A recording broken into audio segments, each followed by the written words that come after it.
Ya una vez que sabes hacer los moldes, ya lo demás es más fácil. Ya el alto relieve, lo que es el puff o el high density, es fácil, no hay ningún problema. Si te dedicas a esto o quieres iniciar esto, puedes ir al TikTok, lo que es ahí doy unas explicaciones de lo que es serigrafía y cómo puedes iniciar.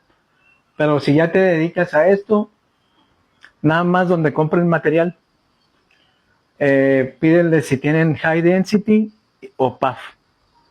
Y con eso tú vas a tener el alto relieve que quieras. Lo que hace el high density hace que tus diseños sean como 3D, pero parejo, o sea, como si fuera un cuadro, ¿no? Y el puff es como si fuera redondo. Te voy a mostrar unas muestras de high density y de puff, ¿sale? Digo, para nuestro amigo